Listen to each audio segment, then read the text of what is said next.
Assalamualaikum warahmatullahi wabarakatuh. Jumpa Waalaikumsalam. lagi di ruang melampaui logika dan akal waras. Dan pada pertemuan kali ini kita berada di gedung kampus Amik Amik Purnama Purnamaniaga. Niaga, dan saya akan mencoba berbincang-bincang dengan Direktur Amik, Mas Hadi Santosa, untuk membicarakan ada buku yang menarik yang kemudian perlu kita bicarakan, dan ini mungkin akan ada manfaatnya untuk publik pembaca. Namanya Why Nation File, atau Mengapa Negara Gagal. Ini yang akan kita perbincangkan dengan Direktur Amik.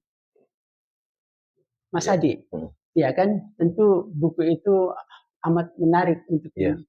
Nah, betul. apa yang menarik buat Mas Hadi buku itu, dan apa saja poin-poin yang kemudian dibicarakan oleh penulisnya, atau siapa nih penulisnya sebenarnya? Ya, oke. Why Nation File ini sebetulnya ditulis oleh Darren Asimoglu dengan Robinson, ya, Dawan Robinson. Itu memang dua peneliti, satunya Johnson ya. Dua peneliti ini adalah dia konsisten meneliti mengapa sebuah negara itu gagal. Mengapa sebuah negara itu gagal secara ekonomi, karena ini juga ekonomi. Yang dapat penang Nobel siapa? Tiga orang Oh, itu. tiga orang. Jadi Darren Acemoglu, dia orang Turki, kemudian Robinson sama Johnson, Amerika. Dia memenangkan Nobel tahun 2024. Buku itu sendiri sebetulnya ditulis 2012. Saya beli buku ini 2015. Sebetulnya kalau kita lihat buku ini, saya karena tertarik, biasanya kalau ada yang orang menang Nobel ekonomi, itu saya tertarik lihat sejarah pemikirannya. Sebenarnya sejarah pemikirannya itu dia dimulai ketika dia menulis mengenai the origin of economic and democracy, Mas. Jadi menceritakan bagaimana hubungan antara demokrasi dengan ekonomi. Nah, kemudian juga menulis buku ini, kemudian dia menulis juga artikel institusi dan kesejahteraan ekonomi. Itu artikel itulah yang kemudian mendapat jadi Nobel Prize tahun 2024. Nah, memang pemikirannya panjang ya. Kalau kita lihat tuh begini sebetulnya. Jadi ada semacam asumsi atau hipotesa bagaimana negara itu bisa makmur. Ada hipotesa mengatakan bahwa negara bisa makmur adalah faktor kekayaan alam, gitu kan. Kemudian ada juga mengatakan ada kekayaan alam, kemudian membuat masyarakatnya menjadi manja, tidak bisa bekerja dan sebagainya. Akhirnya punya semacam premis bahwa negara yang sulit kekayaan alamnya justru membuat orang berpikir, membuat orang bagaimana mencari sumber-sumber daya alam yang lain, Mas, gitu. Jadi kan. yang punya keterbatasan sumber daya alam justru lebih maju. Bekerja. Nah, cuman ternyata hasil penelitian banyak negara yang alamnya sama. Misalkan begini, Malaysia, Indonesia, Singapura, oke, ASEAN kita bicara, alamnya sama. Tapi kenapa Malaysia bisa maju? Kemudian kenapa Thailand sekarang sudah bisa maju, atau Vietnam sekarang investasi maju, pertanian maju. Juga Kamboja yang 25 saudara. Kenapa Indonesia tidak maju? Alamnya sama, Pak. Kulturnya sama, wataknya sama. Kok bisa berbeda? Di Eropa pun sama, Mas. Eropa tidak semua negara-negara sekitar Eropa Barat maupun Timur maju. Ada negara-negara yang tidak maju. Padahal alamnya sama, kulturnya sama, manusianya sama. Nah, itulah kemudian mendorong Acemoglu ini dengan Johnson ini, dia menulis sebuah apa yang menyebabkan. Memang variabelnya banyak, Mas ya. Ya, salah satunya adalah tentang institusi. Ya, jadi tentang institusi formalnya. Ya, jadi institusi begini. Institusi memang kalau kita lihat secara definitif, kita cari sebenarnya institusi itu sama dengan peramata sosial. Ya. Terus kemudian bisa juga lembaga. Nah, dalam arti luas. Nah, tiga peneliti ini, kenapa dia dapat Nobel Ekonomi? Itu dia berhasil membuat sebuah argumentasi bahwa rata-rata negara yang mengelola institusi dengan baik itu akan berkorelasi terhadap peningkatan kemakmuran. Oke. Dia menggunakan dua begini. Sebetulnya buku ini, Mas ya, buku ini sebetulnya kalau kita baca memang banyak tulisannya, cuman ada di halaman 13. Jadi nanti dibuka. Halaman 13 ya. Itu lebih mengatakan begini, Mas. Yang pertama itu institusi itu ada institusi yang ekstraktif, ada institusi yang inklusif. Rata-rata negara yang menggunakan sistem ekstraktif itu lebih tidak maju ketimbang yang inklusif.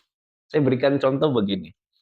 Yang ekstraktif itu biasanya itu akan melahirkan sebuah ekonomi yang menguntungkan kelompoknya sendiri. Misalkan begini. Oke lah, zaman otoritarianisme kita sudah lewat gitu kan ya. Sekarang itu zaman demokrasi yang pada akhirnya melahirkan sebuah oligarki. Dan menjadi otoritarianisme baru sebetulnya. Nah, di sini rata-rata negara yang menggunakan sistem oligarki begitu, di mana keuntungan hanya dinikmati oleh segelintir orang, orang lain tidak bisa mengakses ekonomi tersebut. Ini yang kemudian tidak terjadi pemerataan kemakmuran. Maka ini menjadi negara dalam keadaan gagal dalam jangka panjang. Jadi demokrasinya tidak berjalan. Ya, bisa jadi begini.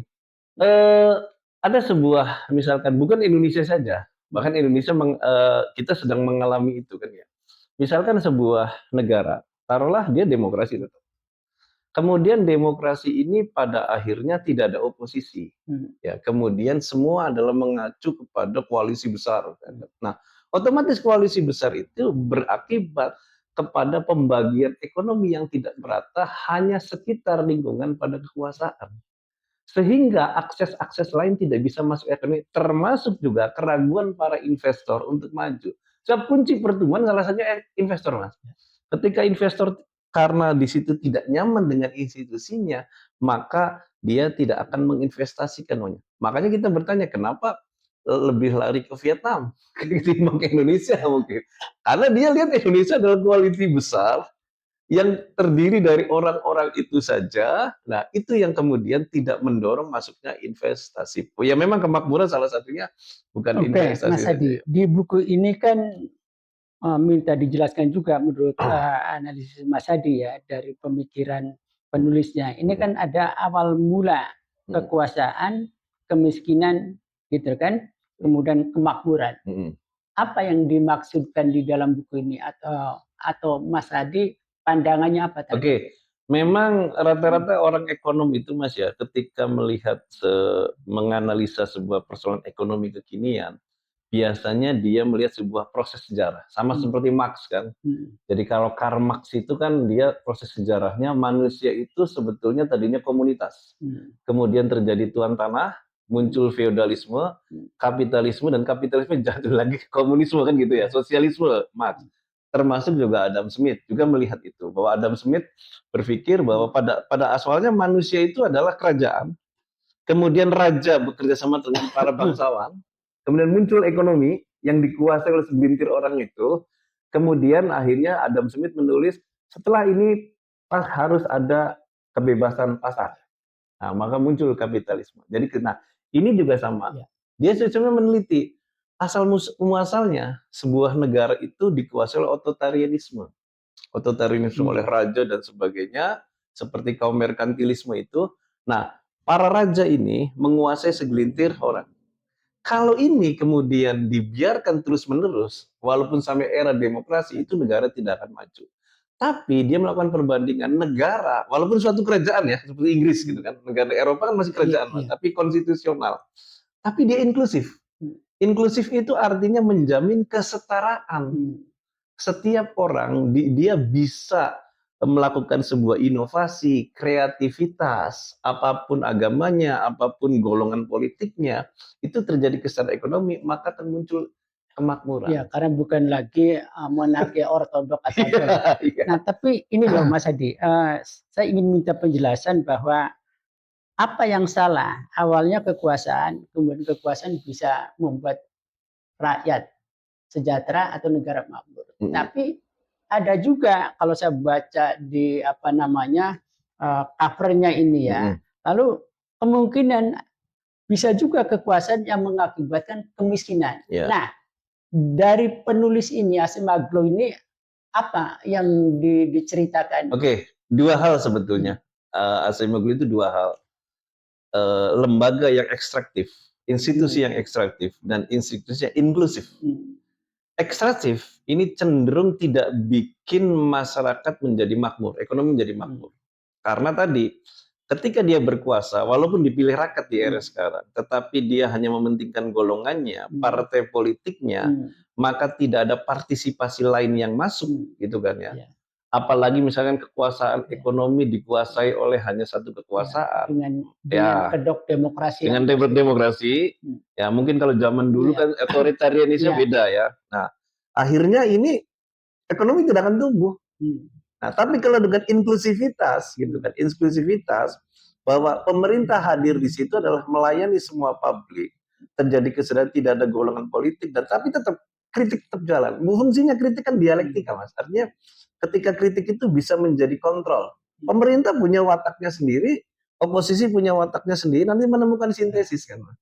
Menemukan sintesa itulah yang kemudian akan menemukan jalan kebenaran tadi, yang paling efektif yang mana. Nah, kalau kemiskinan, kalau begitu faktor utamanya adalah soal kebijakan Ya, betul. yang keliru. Betul, yang keliru ya.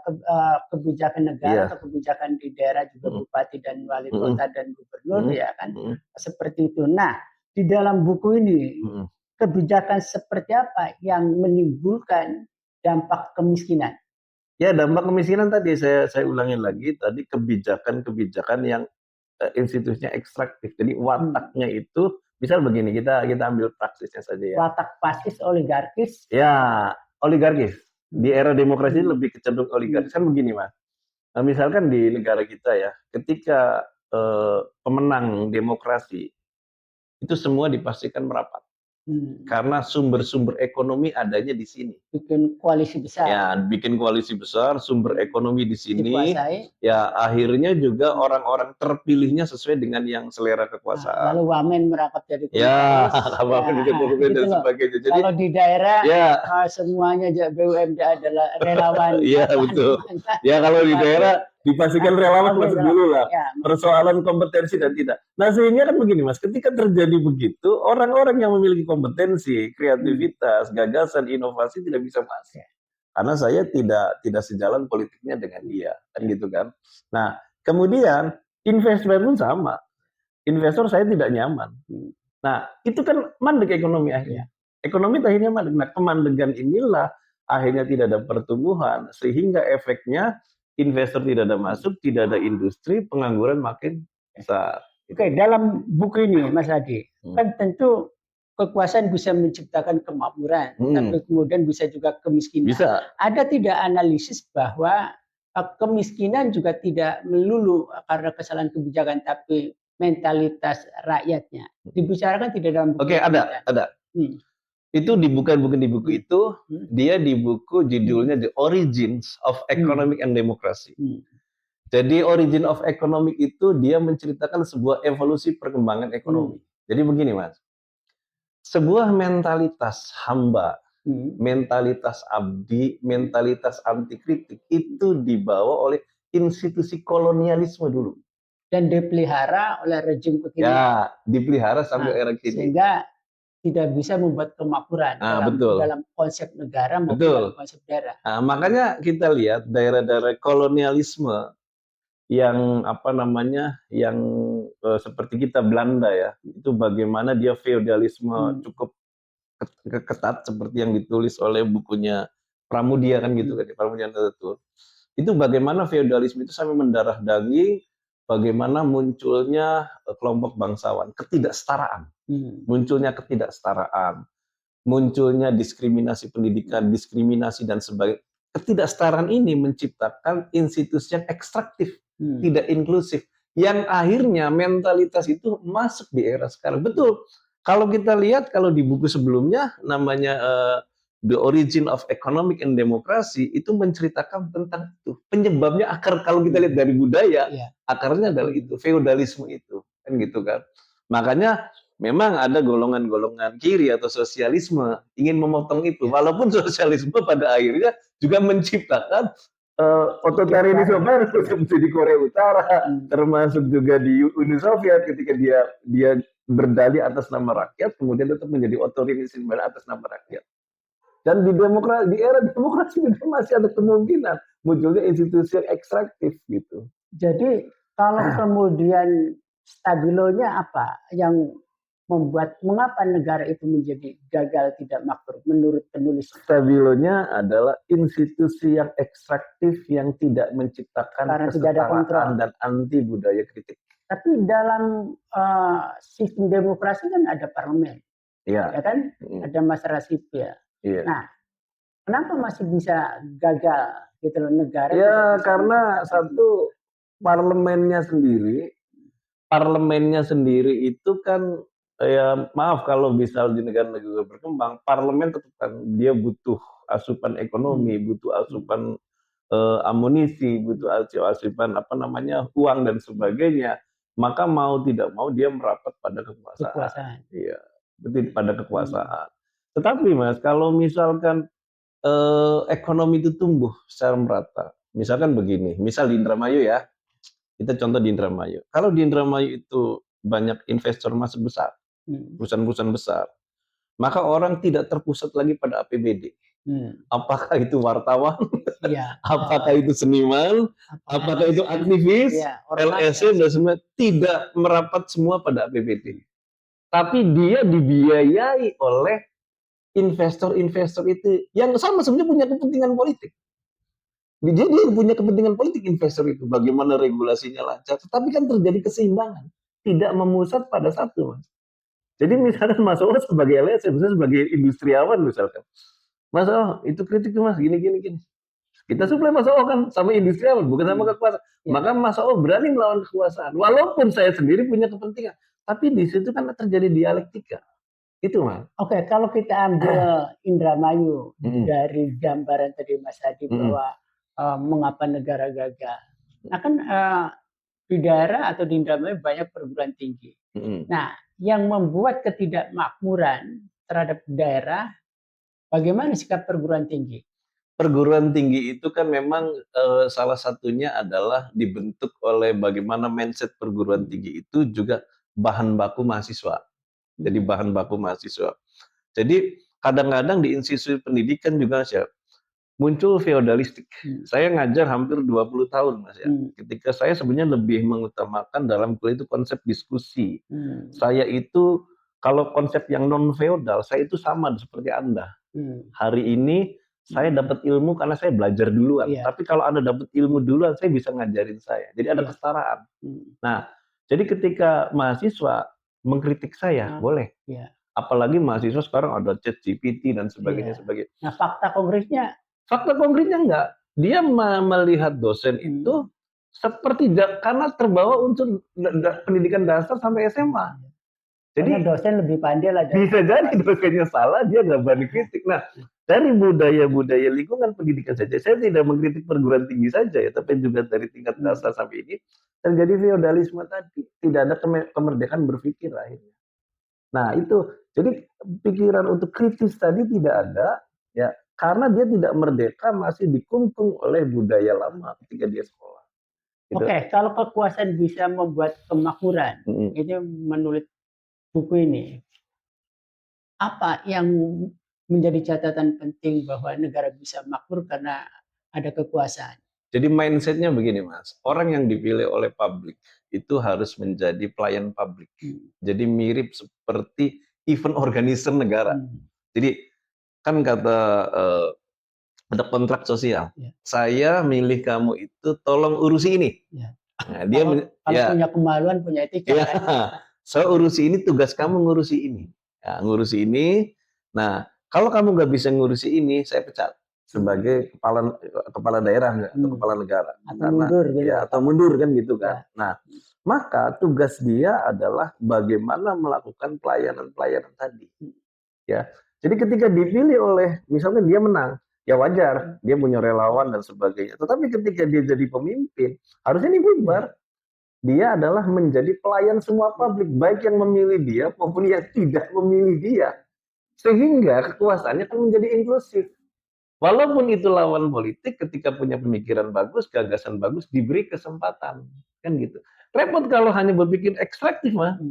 Orang bodoh masuk tidak kompetensi karena dia hanya pendukungnya dijadikan ini dan ini dan itu yang kemudian tidak menjadi makmur. Jadi kuncinya di buku itu adalah kesetaraan dan kritisme tadi. Tapi kalau kita kemudian agak melompat membandingkan dengan Adam Smith dengan bukunya Kesejahteraan The Wealth Kesejahteraan, Nation ya, The ya Wealth kan? Nation. Nah, dengan buku ini apa yang membuat kesamaan negara menjadi makmur atau negara menjadi gagal karena Kalau saya punya efek kemiskinan? asumsi, Acemoglu ini juga terpengaruh oleh Adam Smith. Artinya bahwa institusi itu harus bebas, memberikan kebebasan. Kemudian memang dikritik juga oleh Karl Marx gitu kan, bahwa wealth nation ini justru akan menciptakan kemiskinan karena terjadi persaingan. Terjadi persaingan antar ini sehingga yang miskin ini tersisih, maka terjadi kemiskinan. Walaupun Marx sendiri sebetulnya secara teori juga gagal karena banyak negara komunis yang gagal. Walaupun ya memang Marx sendiri dikritik oleh kelompok kayak Frankfurt ya Mas ya. Frankfurt itu Horkheimer, Habermas, kemudian Adorno itu mengkritik orang Marxis tapi mengkritik Marx. Nah, itu bukannya kalau Marx itu adalah sang pengigo ketika mengkritik kapitalistik ya. Artinya begini, Marx tidak menyadari bahwa misalnya soal harga substitusi, ya kan, dan itu diperdebatkan karena Marx bukanlah ekonom, bukan pengusaha, jadi dia tidak paham bahwa tenaga kerja atau upah kerja mempengaruhi harga pokok kan gitu loh. Nah itu kemudian dibangun sentimennya lah kan. Ada kapitalis juga punya kontribusi terhadap modal yang punya resiko juga. Nah maksudnya di dalam negara yang bisa makmur ini sebenarnya apa yang harus dilakukan oleh para pemimpin menurut buku ini loh, ya gitu loh. Ya kalau kemudian tidak terjebak atau tidak berakibat menjadi negara gagal yang menciptakan kemiskinan tentunya kan. Iya betul. Jadi intinya Mas, kalau yang kisah saya tangkap sebetulnya mereka itu memang agak saya tidak tahu terpengaruh atau tidak, tapi saya ada kesamaan dengan Adam Smith. Agak Adam Smith, Milton Friedman. Termasuk David Ricardo. Iya, jadi intinya gini Mas. Dalam filsafat di negara itu ada dua kelompok besar ya. Ada namanya utilitarianisme, ada namanya libertarianisme. Utilitarianisme itu menganggap bahwa pemerintah dia bisa berhak kemanapun, punya daya guna kemanapun. Dia ngatur ini, ngatur ini. Jadi pemerintah ini adalah harus menjamin kemakmuran. Nah, tapi libertarianisme, pemerintah nggak usah banyak ikut campur, biarkan saja masyarakat akan tumbuh dengan sendirinya, dengan adanya kebebasan, dengan inklusivitas, tinggal pemerintah menjaga regulasi yang sehat, menjaga hukum, menjaga bagaimana menindak hukum, pajaknya apa untuk fasilitas, pajaknya pemerintah nggak usah bikin usaha, gitu kan? Nah kalau kita tarik di dalam konsep negara kita di sekarang ini, mau utilitarian atau libertarian, ya karena kan satu sisi bahwa tingkat kepuasan dalam konsepnya itu kan harus mayoritas, tapi di libertarian cukup 1-2 orang bahwa negara dianggap berhasil, termasuk di daerah. Kalau kemudian melihat kondisi lokal Indramayu, apakah dua konsep itu kemudian bisa menjadi adonan yang bisa membangun keluar dari kemiskinan seperti Indramayu atau negara keluar dari problem gagal? Sebuah teori kan enggak sifatnya relatif ya, enggak mutlak dia bisa berhasil, tapi kita kan bisa mengambil permodelan yang cocok dengan daerah. Kalau saya sebagai orang ekonom, Indramayu ini harus punya konsep ekonomi yang kuat. Dan saya setuju dengan Acemoglu tadi bahwa ekonomi yang bersifat inklusif, tidak ekstraktif. Jadi misalkan begini, di era pemerintahan sekarang ya, di Pak Luki dengan Pak Udin, intinya kita harus punya konsep kuat. Konsep kuat itu berakar dari bakat kita, talent kita. Talent kita itu adalah sumber daya alam. Ya, sumber daya alam itu kita dua, apalagi sekarang Indramayu menjadi pusat terbesar mungkin Mas ya, pangan ya, apalagi Pak Prabowo itu kan ke pangan, ketahanan pangan. Untuk 2030 katanya memang kurang pangan dan sebagainya. Terus kemudian yang kedua adalah pertanian, perikanan. Perikanan kita juga melimpah. Fokus saja ke situ dulu, dari industri itu kemudian dilahirkan industri derivatif. Tapi bagaimana kalau soal kembali ke Indramayu? Ini kan apa namanya, data soal luas lahan saja pertanian berganti-ganti. Hari ini saya baca 125.442 hektar. Minggu kemarin 104. Nah, bagaimana mau kemudian menciptakan deratif dari hulu ke hilir gitu loh. Lalu peran BUMD kemudian misalnya, oke kita ketahanan pangan kan misalnya ada industri-industri ini yang apa namanya dijembatani oleh BUMD. Dari kalau saya lihat memang persoalan di Indonesia, mungkin di Indramayu saja di Indonesia mungkin ya, makanya kita sebagai akademisi peneliti itu kan susah didata Mas. Karena kan kita yang namanya akademisi itu kan Mas bisa salah, tapi nggak boleh berbohong. Iya, betul. Nah, di data ini memang antara BPS dengan Bapeda itu nggak pernah sinkronisasi. Makanya ini kelihatannya sains datanya ini kayaknya kurang ini, termasuk di Indonesia.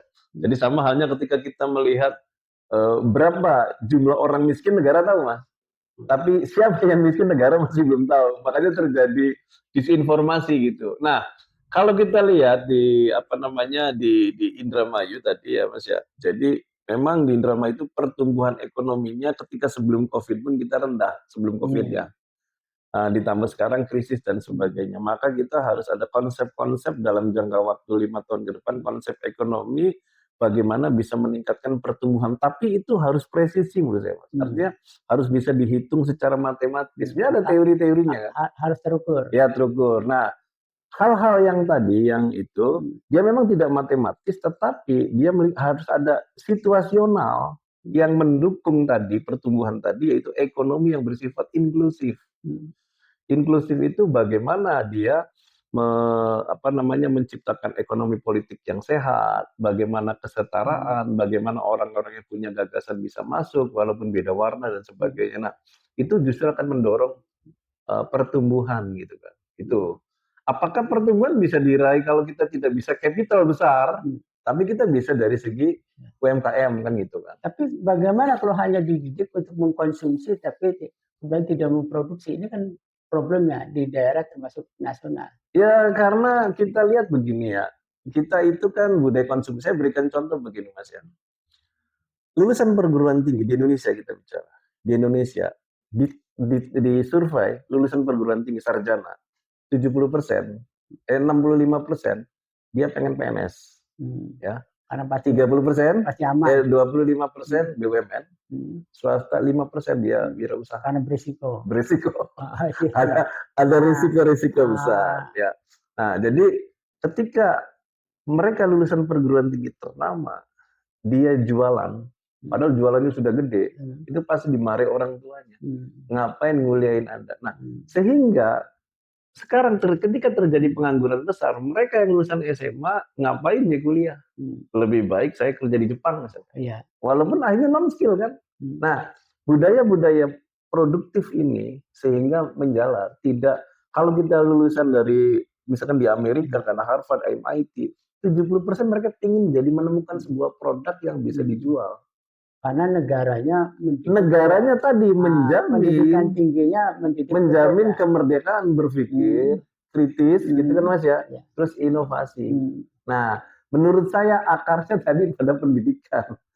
Sebenarnya terutama pendidikan dasar. Pendidikan dan di pendidikan tinggi harusnya bisa otonom, artinya bisa memberikan pemikiran lebih ya. Bisa. Membekali ya. Tapi tergantung mentalitas. Jadi begini, saya ngajarin mahasiswa untuk bisa taruhlah komputer, untuk bisa ekonomi, intelektual bisa Mas. Yang susah itu adalah mengajari mentalitas. Oh gitu loh. Mentalitas itu dari sini.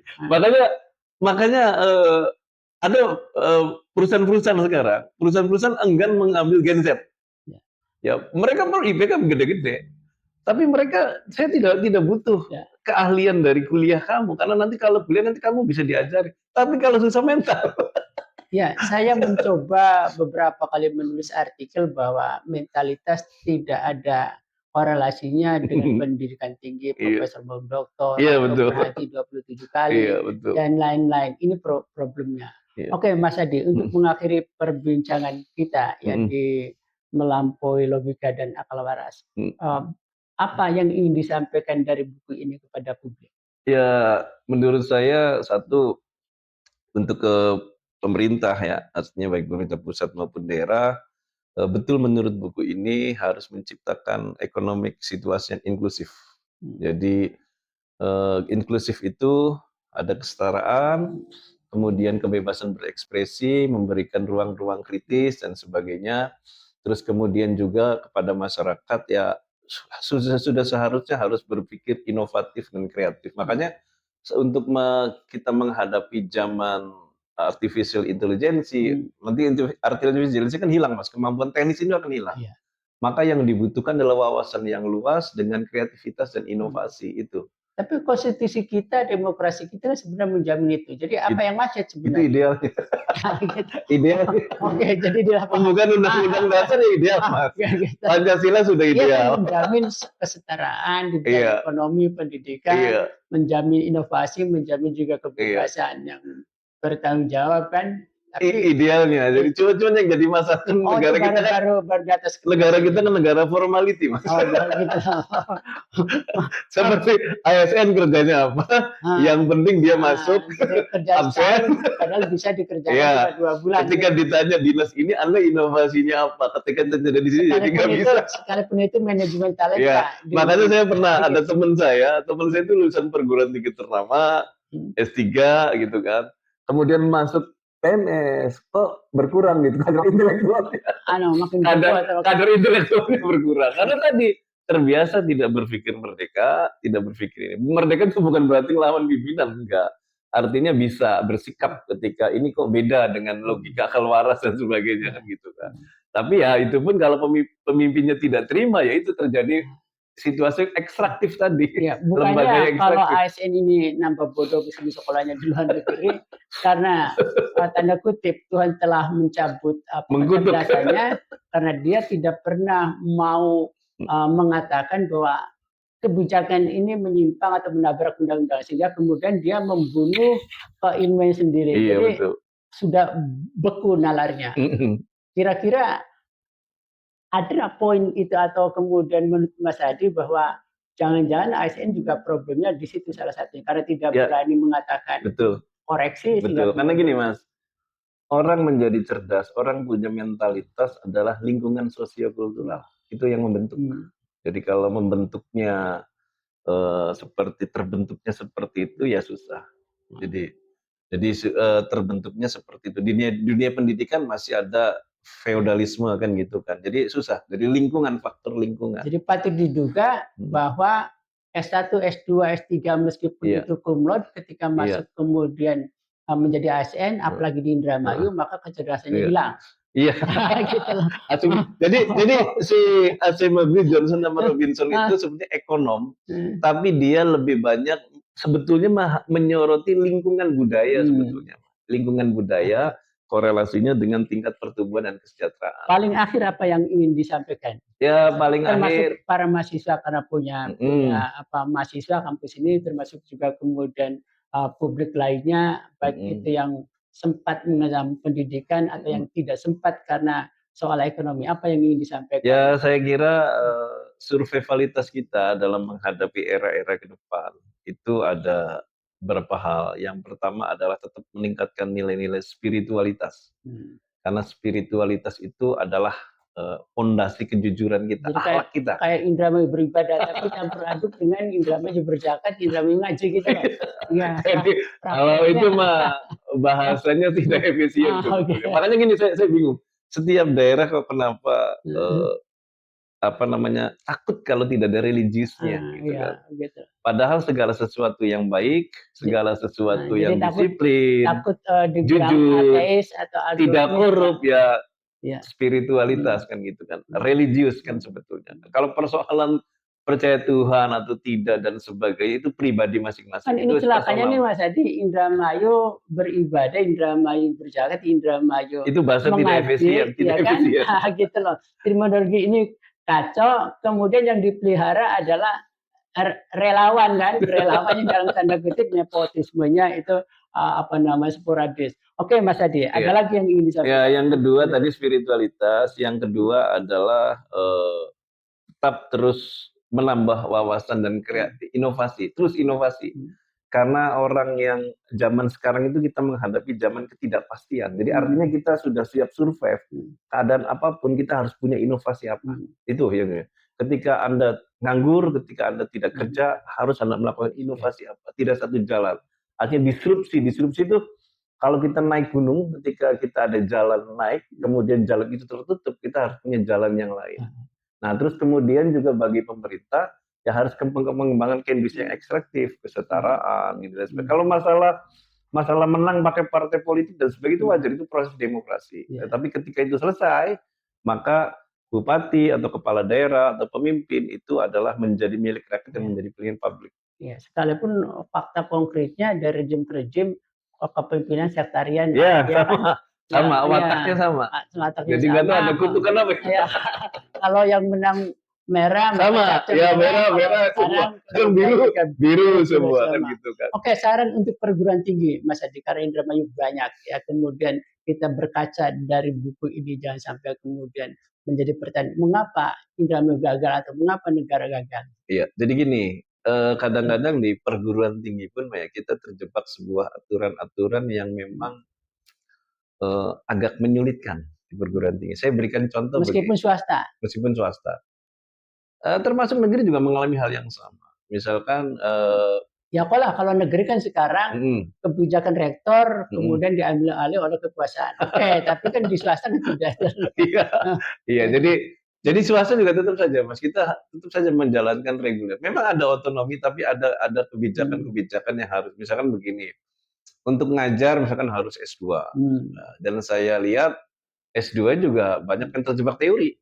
Ya, terjebak teori, sedangkan di era sekarang itu aplikatif itu 70% harus terjun. Nah, celakanya bahwa S2 S3 yang penting punya duit itu kan bisa dicetak di rumah. Iya. Akhirnya yang muncul teori kan gitu kan. Tapi mau tidak mau ya peraturan pemerintah ya yang ngajar harus S2. Padahal sebenarnya banyak S1 yang aplikatifnya kuat kan gitu kan. Makanya contoh misalkan Pak Rocky Gerung itu dia S1 saja kan. Tapi otaknya sudah seperti profesor. Maka betul saya setuju Pak Rocky Gerung sebetulnya perguruan tinggi itu harus pernah berpikir kan gitu kan. Bukan hanya menghasilkan ijazah. René Descartes gitu. Karena berpikir saya ada gitu. Ijazah perlu Mas, tapi yang terpenting berpikir dan kompetensi. Itu yang lebih perlu.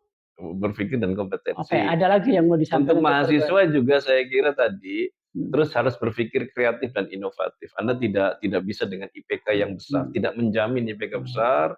Anda bisa kerja dan sebagainya. Apalagi kampusnya misalnya bisa jual beli nilai skripsi kan gitu lulus S1 S2. Iya. Apalagi ijazah masih belum jelas. Ya itu. Jadi itu harus didorong. Termasuk juga di daerah teman-teman di perguruan tinggi juga harus membantu daerah, terutama penelitian di bidang perikanan, penelitian di bidang pertanian dan sebagainya. Nah itu harus dilibatkan gitu kan, dilibatkan. Kan kita punya di sini punya Bapeda Litbang sama Badan Riset Inovasi Daerah. Iya, tapi itu